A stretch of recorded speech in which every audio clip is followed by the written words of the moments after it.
What does wealth look like in your family? You open your mouth, nothing comes out. It's not embarrassment.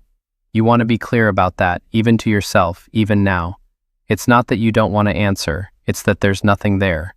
You reach for an image, a house passed down, a grandfather's advice, a number whispered at a funeral, and your hand closes on air. There is no picture. No story anyone ever told you at a kitchen table. Your parents rented for 40 years. The word wealth in your family meant the month the rent wasn't late. The advisor waits, kind enough not to fill the silence. You're 28. You make $112,000 a year writing code for a healthcare company in Denver, more money than anyone with your last name has ever made, and you are sitting in a leather chair you can suddenly feel the cost of, realizing you have no idea what you're building toward. Only that you're supposed to be building. I don't know, you finally say.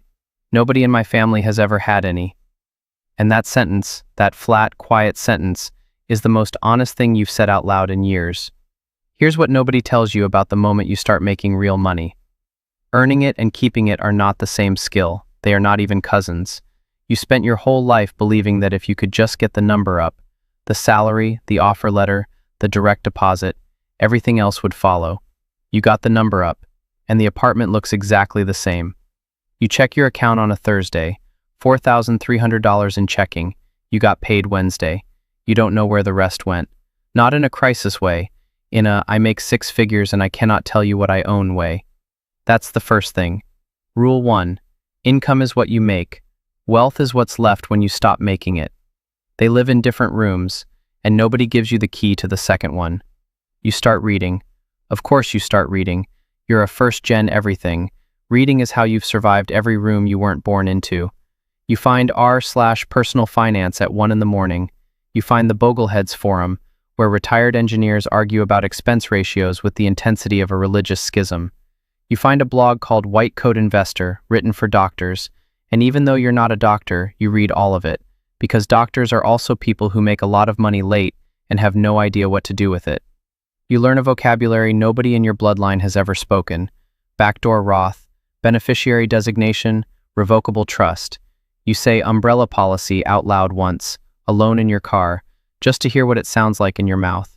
It sounds like something a different kind of person would say, someone whose father had a study. And here is the loneliness you didn't expect. You can read everything. You cannot ask anyone. You call your mom on a Sunday. You try to explain what you're learning, and she says, "That's wonderful, baby," in the voice she uses when she's proud of you and has no idea what you're talking about. You're not asking her to understand. You just wanted, for 1 second, for someone older than you to say, "Yes, that's right," or, "No, careful there." There is no one. You are the oldest person who has ever stood exactly here. Rule 2. When you're first generation, there's no one above you on the ladder. You're not climbing. You're building the ladder while standing on it. You're 29 now, then 30. The money grows. $150,000 a year. The company gives you stock.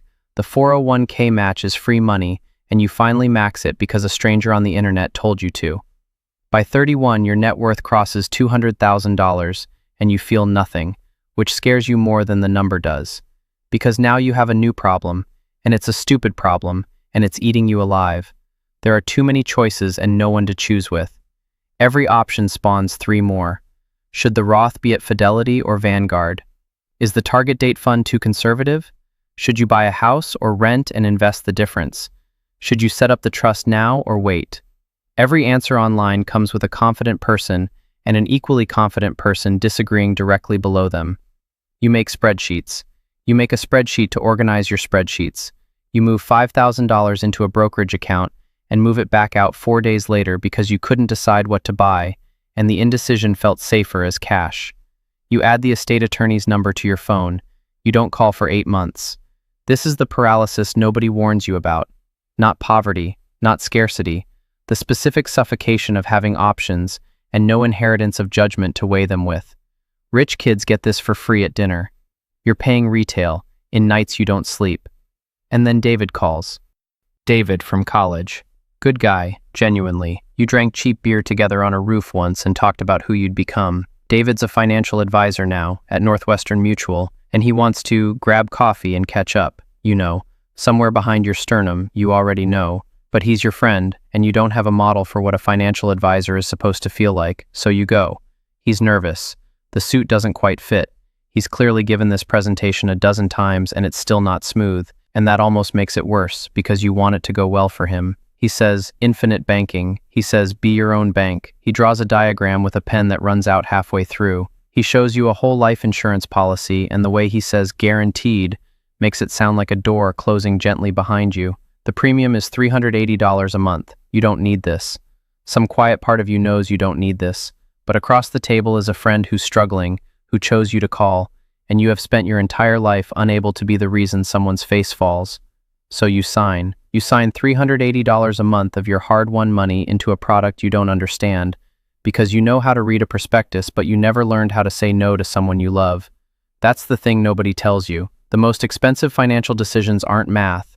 They're relationships you can't bring yourself to disappoint. 8 months later, it's midnight and you can't sleep, and you type whole life versus term life insurance into Google. Your stomach drops through the floor. You read for 2 hours. Every expert, every forum, every fee-only planner with no reason to lie to you, all saying the same thing in slightly different words. Buy term, invest the difference, run from whole life unless your estate is enormous. You did the opposite. You did it for David. You cancel the policy the next week. The cash value is a fraction of what you put in. You lose $3,040. David doesn't speak to you for 6 months. You learn that the price of that policy was never the premium. It was him. Rule 3. Never buy a financial product from someone who needs you to buy it more than you need to own it. You'd think you'd have learned. You don't. Not all the way. Because there's a second mistake waiting, and this one wears the mask of loyalty. Maya, your oldest friend, the one who knew you before any of this, is opening a restaurant. A small, plant-forward place in a neighborhood that's about to turn. You can see the turning, the new coffee shop, the bike lanes, the murals. She needs $40,000. She's not asking you exactly. She's just telling you about it with a hope in her voice you've heard your whole life and never once been able to refuse. You give her $40,000, not a loan, an investment you call it, so it feels less like charity and more like belief. For a while it's beautiful. The opening night, the line out the door, your name nowhere on anything but your money in everything. Then the second year. The neighborhood turned, but the rent turned faster. The reviews are good and the margins are a slow leak. She calls you crying 18 months in. The restaurant closes. Your $40,000 closes with it. Here's where it actually breaks. You and Maya don't fight. It would be cleaner if you fought. Instead, there's a new carefulness between you, a thing in the air at dinner where money used to be invisible. She feels she owes you. You feel like a creditor in a friendship that was supposed to be priceless. You'd give the $40,000 again to undo the weirdness, and you can't, because the weirdness is the thing the $40,000 bought. This is the valley, not the lost money. You're 33, you have $280,000 net worth. You can survive $43,000 in mistakes. It's that both disasters came through the same door. The door where someone you love is standing, asking, and you've never once learned how to keep the money and the person at the same time. You sit on your kitchen floor at 2 a.m., back against the cabinet, phone balanced on your knee, calculator app open showing a number you already know. You're not broke. You feel poorer than when you were broke. Because back then you only had yourself to fail. Something changes after that. Not loud. You don't have a breakthrough. You just get tired enough of bleeding through the same wound that you finally do the unglamorous thing. You build the architecture. You finally call the estate attorney. You sit across the desk and she's warm and brisk and she asks, "Do you have a will?" "No." "Do you have beneficiaries designated on your 401k? And you hear yourself say, "I think so? Maybe my mom?" Her face does a small thing, not contempt, recognition. You realize sitting there that you have $250,000 and the estate plan of a college sophomore. You laugh, actually laugh, because it's so absurd. You, the careful one, the reader, the one who maxes everything, and your entire end-of-life plan is, probably my mom, I guess. She charges you $2,400 for a revocable living trust. You'd seen the $500 LegalZoom version. You pay the $2,400 because she will know the thing you don't know to ask, and you have spent your whole life paying retail for judgment you couldn't inherit. This time it's worth every dollar. Rule 4. Pay for the question you don't know you need to ask. That's what expertise actually costs. Now it comes, piece by piece, over 3 years. You're 33, 34, 35.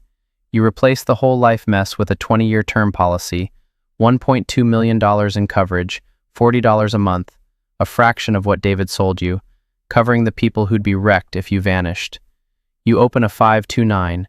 You pick Virginia's plan even though you live in Colorado because the funds are good and the strangers on Bogleheads were right about the last 12 things. You do the backdoor Roth. You make too much to contribute directly now, over the limit, so you put money into a traditional IRA and convert it the same week. A legal little side door that you'd have never known existed if you weren't the kind of person who reads at midnight. You buy an umbrella policy through USAA. $1 million of liability coverage for $240 a year. You learn that the more you have, the more someone can take, and that protecting it costs almost nothing compared to the terror of not. And you notice the strangest thing while you build it. You're building all of this for people who don't exist. There is no child. There is no spouse on the trust. You are designing a structure for descendants who are, at this moment, completely hypothetical, and you find yourself making decisions on their behalf with a seriousness that startles you. The trust says they can't touch the principal until 25. You wrote that. You decided at 35 that some unborn person needs to be protected from the version of money that ruins people at 22. That's a strange kind of love. Loving someone you've never met by saying no to them in advance. Rule 5. The first generation builds for faces they'll never see. That's the whole job. That's the lonely, holy center of it. By 37, you understand things about money that you can't unsee, and most of them aren't on Instagram. You learn the estate tax exemption is $13.61 million in 2024, and that it's set to sunset in 2026 down to around $7 million. And you understand for the first time that wealth has a clock in it, that the rules change underneath you, that the rich pay people specifically to watch that clock. You'll never have the wealth where it bites you, but you finally understand the world the architecture was built by, the one your family was always on the outside of, never even knowing there was an inside. You buy a house, $610,000, a real mortgage, your name on a deed, the first deed in the recorded history of your family. You stand in the empty living room the day you close, keys in your hand, sunlight cutting across the bare floor, and you wait to feel like you've arrived. You don't feel arrival. You feel responsibility, which is heavier and quieter and has no end. You call your mom. You bought her a small thing, paid off a debt, quietly, the way she once asked, "Do you need anything?" when you were 24 and broke and lied and said no. She cries. And then, gently, something shifts between you.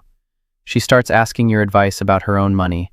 She introduces you to her sister's son as the one who's good with this stuff. You've become, without meaning to, the family's reference point. The thing you searched for at 28 and couldn't find. The older voice that says, "Yes, that's right." You are now that voice. For everyone but yourself.